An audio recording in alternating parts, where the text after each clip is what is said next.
So the final moment was going to be Chuck and Sarah riding off into the sunset together. And then they added 6 more episodes. With this bonus 6, we got to really explore them being together and sort of the new challenges that kind of spy relationship can face with our everyday struggles, because it's super spies against the world. You know, it's not just super couple. You make a great team.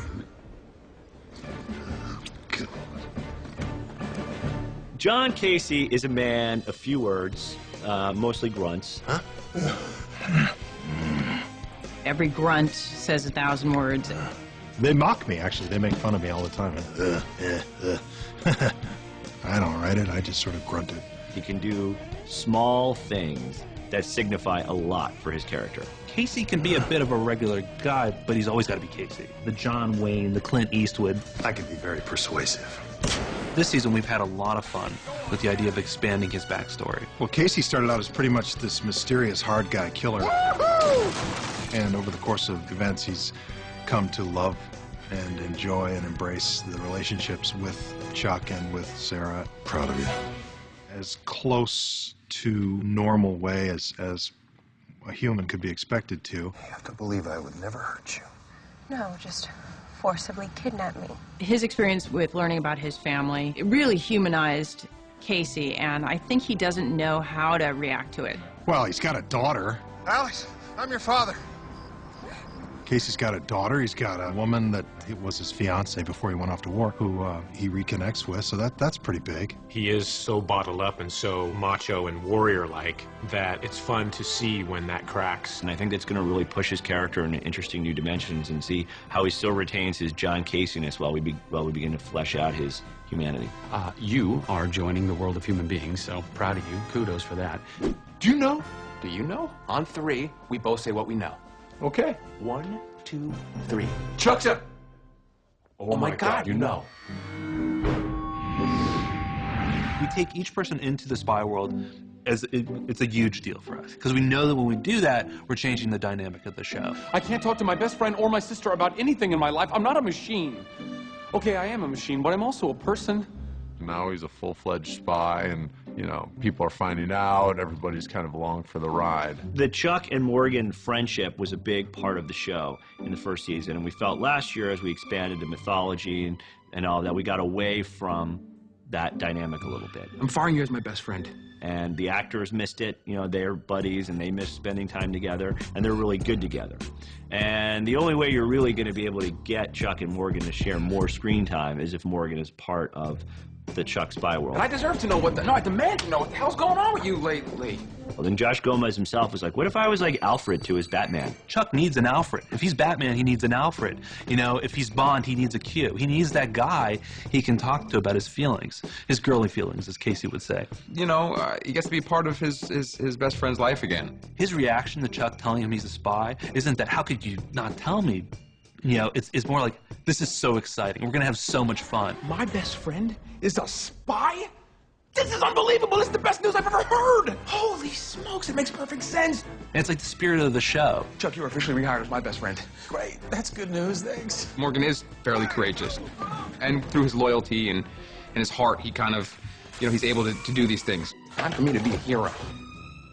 Yeah, I think it's super fun and to watch, especially that episode when Morgan finally finds out about the spy world and watching him walk into the castle for the first time and, you know, he's discovered this CIA base. It's so funny, and I think that's, the audience especially really loves that stuff when the non-spy world comes into the spy world, because it's almost like the Chuck journey all over again. You people are the disease, and I'm the cure.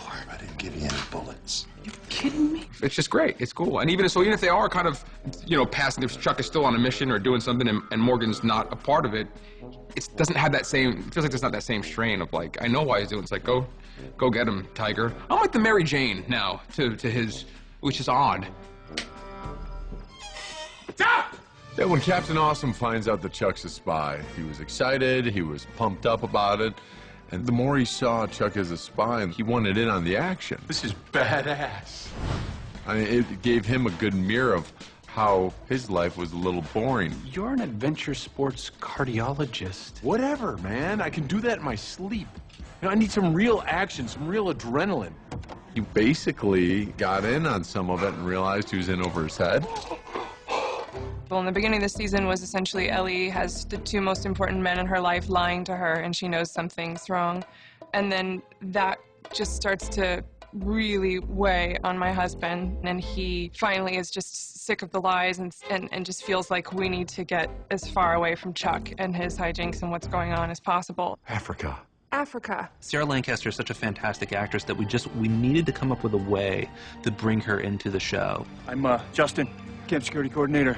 And so we came up with this character, Justin, who's a member of the Ring, and slowly over a period of so many episodes begins to manipulate her. Well, that's the point. We're the CIA. Nothing's what it seems. Right this way. Okay. And to bring her father back into Chuck's life for the greater purpose of the Ring. Dad? I thought that you left. The one person Chuck was always most worried about, the one person he always needed to protect and know was safe, was Ellie. And so her finding out, we thought, would really evolve their dynamic. The last 5 episodes, for me, have been so gratifying and so much fun. Ellie kicked Casey's ass with a frying pan this year. Hey, wait! That was my first, big stunt that I was very happy about. I mean, she's a Bartowski, so she definitely has the genes to become pretty badass, you know? They've definitely been running me ragged. The writers of the show, the actors in the show, we're all trying to just, keep the story moving forward and keep the fans on their feet.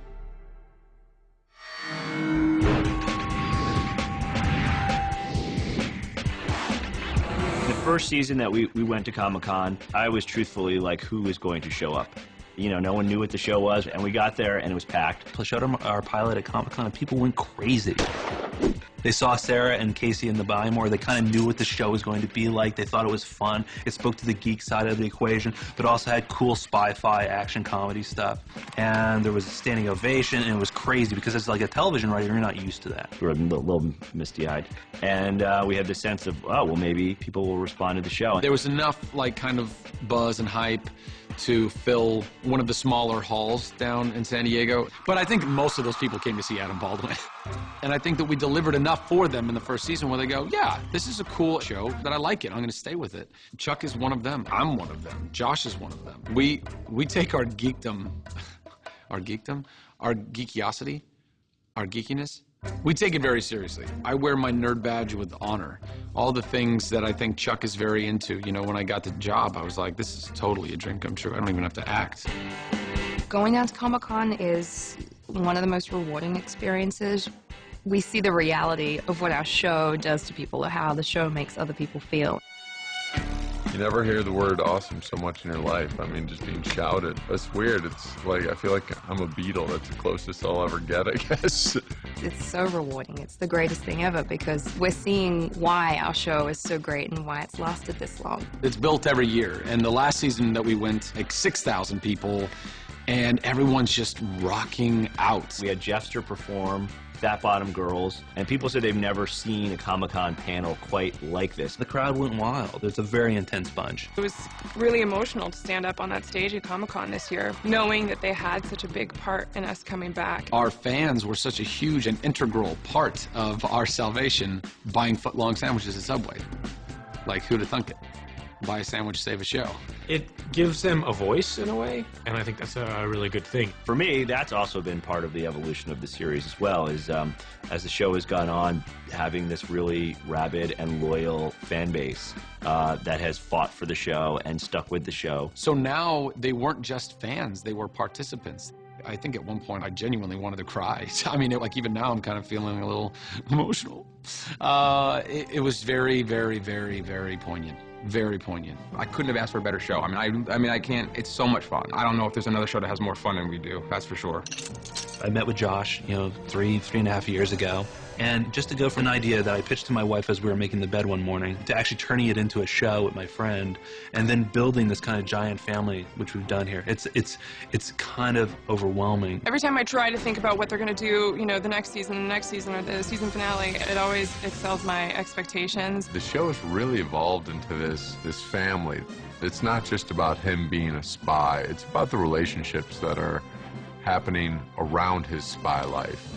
I love the idea of taking Chuck and each season kind of like bringing him further into the spy world, you know, and how he changes and how that changes him. And like, how does that mirror all of us? I always wanted to maintain his heart and sense of humor. I think that's very important. Well, what's exciting is I think that we've, you know, paved the way for everyone to go anywhere. There's still so many great stories to tell of Chuck and his friends and this romance and what it's going to be like for Chuck and Sarah now that they're together, and this new dawning revelations about Chuck's backstory.